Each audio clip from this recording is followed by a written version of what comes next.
बैकुंठी है जी, महाप्रसाद जी, और साग और फूल का। जी प्रभु। जी तो महाराज जी ये नित्य जो प्रसाद बनता है इसी से हनुमान जी का भी भोग लगता है। जी जी। तो दोनों टाइम प्रसाद महाराज जी बनता है एक ही टाइम? एक टाइम हनुमान जी का भोग लगता है फूल का, ये प्रसाद का। जी, और शाम को भोग लगता है दूध का। जी।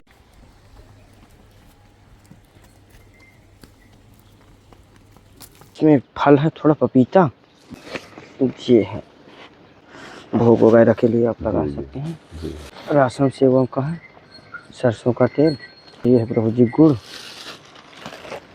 इसमें है मूंगफली का दाना, ये प्रभु जी हल्दी मसाला, ये चाय पत्ती, ये प्रभु जी मूंग का दाल, ये नमक।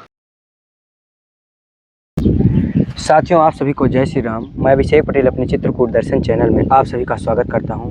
दोस्तों पिछले कुछ दिनों से वीडियो भी नहीं पहुंची थी और काफ़ी व्यस्तता थी, इस कारण से नहीं वीडियो बन पाई थी। आइए आज दर्शन कराते हैं संत बिहारी बाबू की कुटिया का, और उनका कुछ सेवाएं हैं जो राशन सेवा वो पहुंचाते हैं, और कुछ अलग भी सेवाएं हैं उनको देने की कोशिश करते हैं। और वहाँ का जो दृश्य है, जो परिदृश्य है, जो गौ माताओं वहाँ पर हैं, जो हनुमान जी विराजमान हैं, उनका भी दर्शन कराते हैं।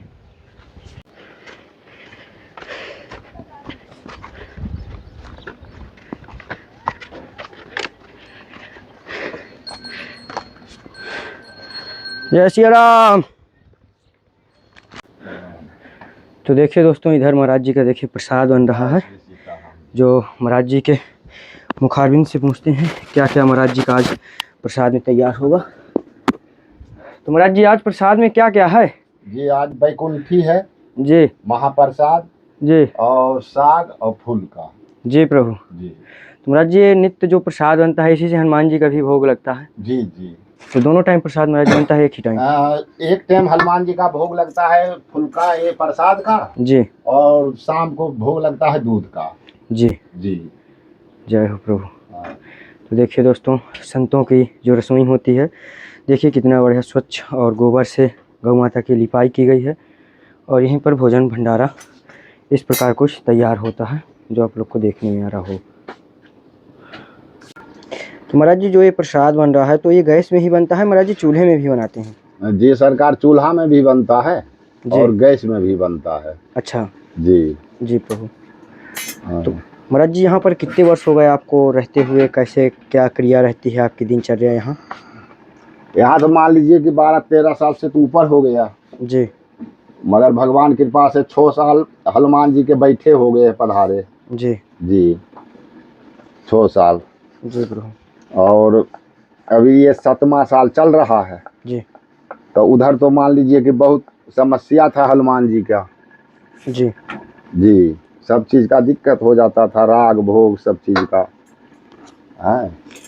महाराज जी बताया जाता है कि जैसे भगवान की जो पूजा अर्चना करते हैं, इतना व्रत करते हैं, उपवास करते हैं, तो महाराज जी भगवान निश्चित रूप से कभी दर्शन देते हैं या महाराज जी ऐसा कुछ होता नहीं? अब जैसे देखिए दर्शन भी तो देते हैं, मगर अब क्या है कि वो कौन भेष में आ गए इनका तो पता अपने पास नहीं है, उतना तो रिद्धि सिद्धि नहीं है जी, मगर भगवान जो है से दर्शन देते हैं। भगवान जो है से कोई भी भेष बन के आपके पास, आपके दरवाजा, आपके रास्ता पैरा कहीं भी आपको मिल भी जाएगी जी, मगर जब अपने को कोई होगा आपको बताने वाले कि हाँ कि ये भगवान हैं।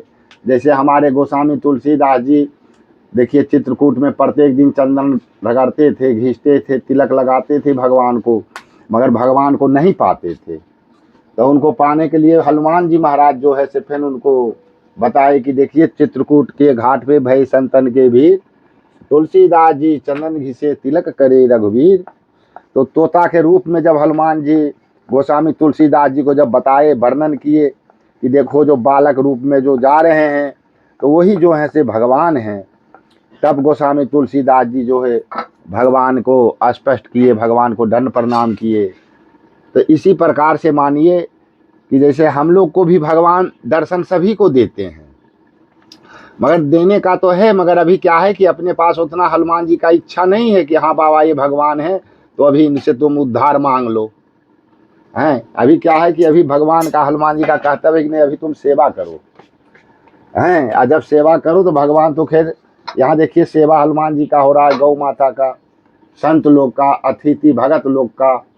तो देखिए भगवान का कृपा से सभी व्यवस्था देखिए आपके माध्यम से सब जुट रहा है, कोई कमी अभी वर्तमान में भगवान का नहीं है।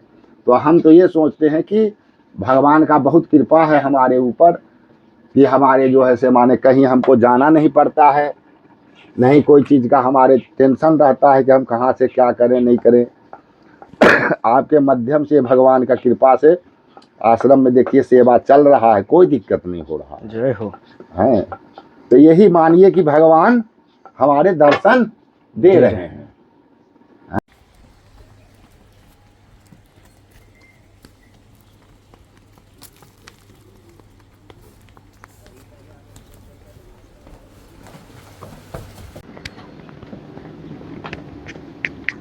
दोस्तों ये है महाराज जी की कुटिया कुछ इस प्रकार जो आप लोग को देखने में आ रहा होगा। ये हनुमान जी का मंदिर है, ये देखिए, और कुछ इस प्रकार देखिए। मैं हनुमान जी का भी दर्शन कराता हूँ आप लोग को, देखिएगा। ये देखिए, ये देखिए। और इधर हैं गौ माताएं जो आप लोगों ने देखा ही किस प्रकार से हैं, ये देखिए।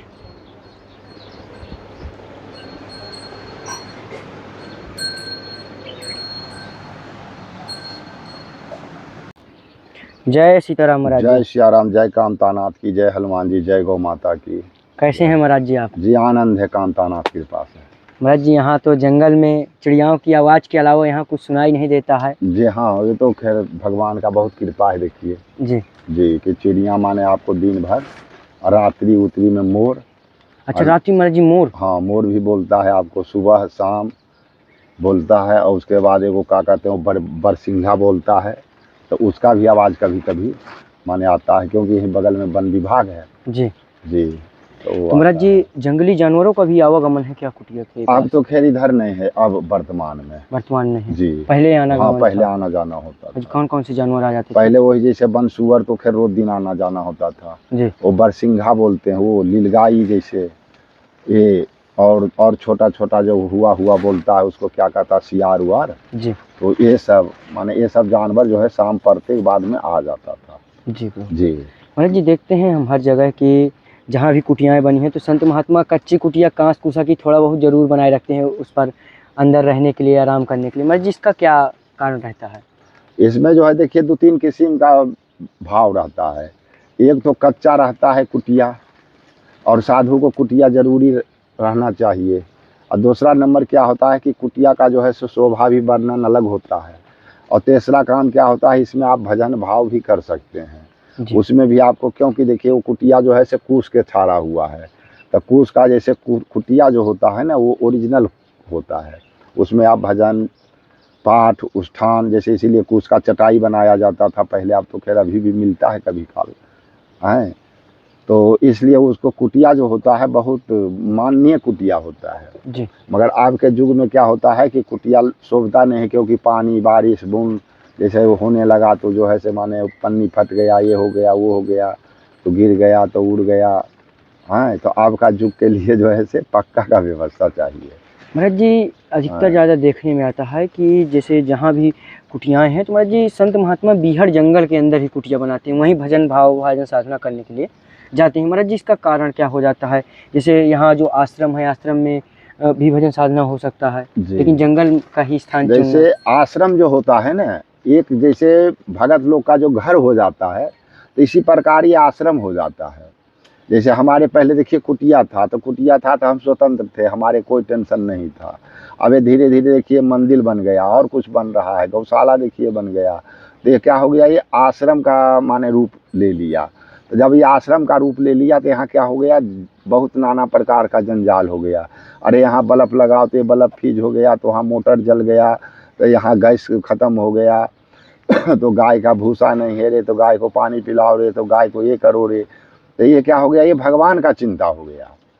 और जो कुटिया में रह के जो होता है वो केवल भगवान का जो है से माने कंटेक्ट रहता है, इतना अंतर होता है। कुटियाधारी जो संत होते हैं वो सबसे उत्तम संत माने जाते हैं। और जो अब हम लोग जैसे आप क्या बताएं कि पहले कुटिया था, अब धीरे धीरे सब बड़े बनने लगा, तो धीरे धीरे क्या होने लगा, ये अब आश्रम के माने अथी पकड़ लिया कि कहावे है लाइन। तो जब आश्रम का लाइन पकड़ गया तो हमारा अब क्या होगा कि आश्रम की तरह हमको अब जीना खाना पड़ेगा। टेंशन में रहना पड़ता है कि भाई यार ये काम करो रे, ऐसे करो रे, वैसे करो रे। तो ये क्या है, भगवान का जो ये व्यवस्था है, तो उस व्यवस्था में हमारा भजन होता है। और ये क्या होता है कि कुटिया में रह के जो भगवान का जो भजन होता है वो शांति होता है, उसमें कोई झंझट, कोई टेंशन नहीं होता है। वहाँ भोजन मिला तो वाह वाह, नहीं मिला तो वाह वाह। इसीलिए कहा जाता है कभी मुट्ठी चना, कभी वो भी मना, कभी घृत घना। माने साधु को कभी मुट्ठी भर मिल जाए तो उसमें भी खुशी रहे, कभी नहीं मिला तो उसमें भी खुशी रहे, और कभी उसके पास खूब भी मिल जाए तो उतने खुशी रहे। जितना पहले था उतने खुशी रहना चाहिए। तो इसीलिए कहा गया कि कभी मुट्ठी चना, कभी वो भी मना, कभी घृत घना है। मगर संत का जो है कुटिया में रहने में उसका वर्णन ये दिया गया है। और जब आश्रम बन जाता है तो इसमें तो भैया रे अब व्यवस्था लगता है, इसमें तो खर्चा लगता है। जाल इसमें खर्चा नहीं लगेगा तो अब मुट्ठी चना में नहीं चल पाएगा। तो महाराज जी भोजन भंडारे की व्यवस्था कैसे हो पाती है? भोजन भंडारा का व्यवस्था तो देखिए आपका माध्यम से चल रहा है। और जो गौ सेवा है, अन्न सेवा और थोड़ा बहुत जो होते हाथे रहता है, तो आपके चैनल के माध्यम से आकाश व्यक्ति ही सेवा हाँ है। सेवा चल रहा है। जी प्रभु। हाँ महाराज जी कुछ आपकी यहाँ की सेवा है। ये महाराज जी इसमें फल है थोड़ा पपीता जी, ये है। और इसमें महाराज जी कुछ प्रसाद था जो अपना भोग वगैरह के लिए आप लगा सकते हैं। और ये महाराज जी आपका राशन सेवों का है, सरसों का तेल।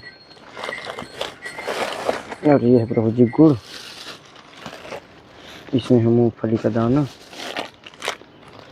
ये प्रभु जी हल्दी मसाला, ये चाय पत्ती, ये प्रभु जी मूंग का दाल, ये नमक, ये हनुमान जी की सेवा के लिए अगरबत्ती, इसमें है प्रभु जी माचिस, ये है अरहर की दाल आपकी सेवा में, इसमें है प्रभु जी शक्कर, और ये है प्रभु जी महाप्रसाद, और इसमें है प्रभु जी आपका आटा। ये प्रभु जी कुछ छोटी सी सेवाएं थी जी, ज़्यादा तो नहीं था कुछ। जी बहुत सेवा है जी प्रभु। हाँ बहुत सेवा है। तो महाराज जी जो ये सब सेवाएं करवाते हैं, जो महाराज जी इस पर ध्यान देते हैं जो साधु संतों के लिए, तो महाराज जी उन्हें भी आशीर्वाद दीजिए, वो भक्तगण हमारे जो देख रहे हैं। उनके हमारे तो कामतानाथ का कृपा से उनके तो इतना बरकत दें, इतना लक्ष्मी धन बल पुत्र वंश चलावें कि हमारे तरफ से कामतानाथ कृपा करें। और हमारे हनुमान जी कृपा करें कि जैसे अभी सब सामान आ रहा है इसी तरह आप संत सेवा करते रहें। आप पर संत का कृपा अलग रहेगा और भगवान का कृपा अलग रहेगा। आए तो आपका दोनों का कृपा मिला रहेगा, सदा सुखी रहें, सदा आनंद रहें, और लक्ष्मी अन्नपूर्णा आपके दोनों जौर चलें। जय हो प्रभु। जय जय श्री जय राम, सीताराम। जय कामतानाथ की जय हो। जय श्री राम, जय कामतानाथ की जय हो।